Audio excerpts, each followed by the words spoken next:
সমিতি আজিৰ পৰা এই অন্থাইবাৰী এম ই স্কুল খেলপথাৰত 11-12 দুদিনীয়া বৰ্ণাঢ্য কাৰ্যসূচীৰে আমাৰ জিলা সমিতিৰ 16তম দ্বিবাৰ্ষিক অধিৱেশনখন ইয়াত আজিৰ পৰা শুভাৰম্ভণি কৰা হ'ল। অহাকালি 1 বজাৰ পৰা আমাৰ মুকলি সভা আছে।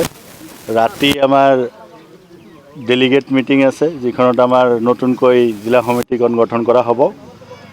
আৰু এই চেগতে সকলো ৰাইজৰ এই আমাৰ অধিৱেশনখনত সকলোৰে সহায় সহযোগিতা বিচাৰিছোঁ, কামনা কৰিছোঁ আপোনালোকে যাতে সহায় সহযোগিতাৰে আমাৰ এই অধিৱেশনখন সাফল্যমণ্ডিত কৰি দিয়ে।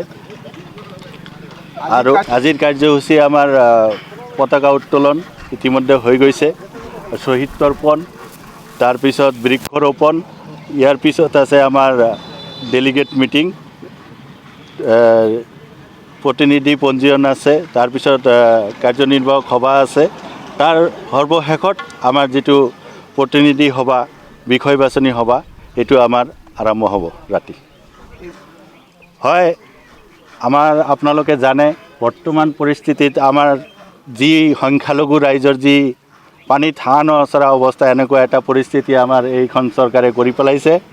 ইয়াৰ বিৰুদ্ধে আমি যে একত্ৰিত হৈ সমূহ ৰাইজ একত্ৰিত হৈ লগতে আমি থাকি যাতে আগন্তুক দিনত ইয়াতকৈ আৰু বলিষ্ঠভাৱে আমাৰ যিটো কাৰ্যসূচী আগবঢ়াই লৈ যাব পাৰোঁ, আমাৰ ৰাইজৰ সুৰক্ষাৰ স্বাৰ্থে যিমানখিনি পদক্ষেপ আমাৰ সংগঠনৰ দ্বাৰা ল'ব লাগে, এইখিনি আমি আগতকৈ আৰু বলিষ্ঠভাৱে কৰিম বুলি আমি প্ৰস্তাৱ গ্ৰহণ কৰিছোঁ।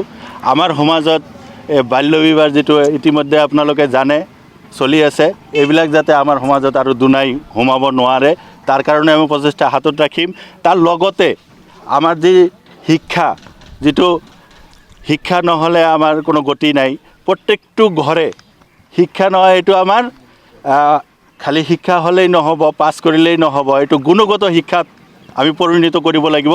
প্ৰত্যেকটো ঘৰৰ পৰাই যাতে সকলোৱে গুণগত শিক্ষা পায়, তাৰ কাৰণে যিকোনো পন্থা আমি হাতত ল'ব লাগে, কাৰ্যসূচী হাতত ল'ব লাগে, সহায় সহযোগিতা কৰিব লাগে।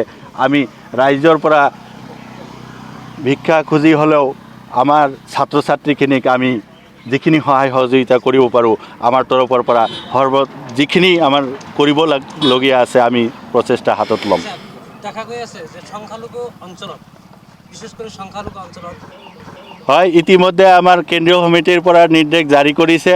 আমি বিভিন্ন সময়ত আপোনালোকে দেখিছে, আমি বিগত সময়ছোৱাত আমাৰ SDO চিভিল মহোদয়ৰ কাৰ্যালয়ৰ সন্মুখত আমি এই ক্ষেত্ৰত এই বিষয়টো লৈ আমি ধৰ্ণা কাৰ্যসূচী পালন কৰিছোঁ যে ছাত্ৰ অনুপাতে আমাৰ যিটো শিক্ষক নিযুক্তি দিব লাগে, আমি দেখা পাইছোঁ এই চৰকাৰখনে এটা বৈষম্যমূলক নীতি কৰিছে। আমাৰ যিবিলাক সংখ্যালঘু অধ্যুষিত অঞ্চলত 300, 400, 500 ষ্টুডেণ্ট, একজন মাত্ৰ শিক্ষকে চলাই আছে। আৰু কিছুমান ঠাইত ষ্টুডেণ্টে নাই, টাউন এৰিয়াত ষ্টুডেণ্টে নাই, 10-12জনকৈ শিক্ষক চাকৰি কৰি আছে। এইবিলাক ক্ষেত্ৰত আমি ইতিমধ্যে বহুতো আন্দোলন কৰিছোঁ। আৰু আমাৰ যিহেতু কাৰ্যকাল উকলি গ'ল, আমি আৰু বিভিন্ন কাৰ্যসূচী হাতত ল'ব লগা আছিল। কিন্তু মই আশা ৰাখিছোঁ এই নতুনকৈ যিখন কমিটি হ'ব, এইখনে আৰু বলিষ্ঠভাৱে এই ক্ষেত্ৰত পদক্ষেপ হাতত ল'ব বুলি প্ৰতিশ্ৰুতিবদ্ধ।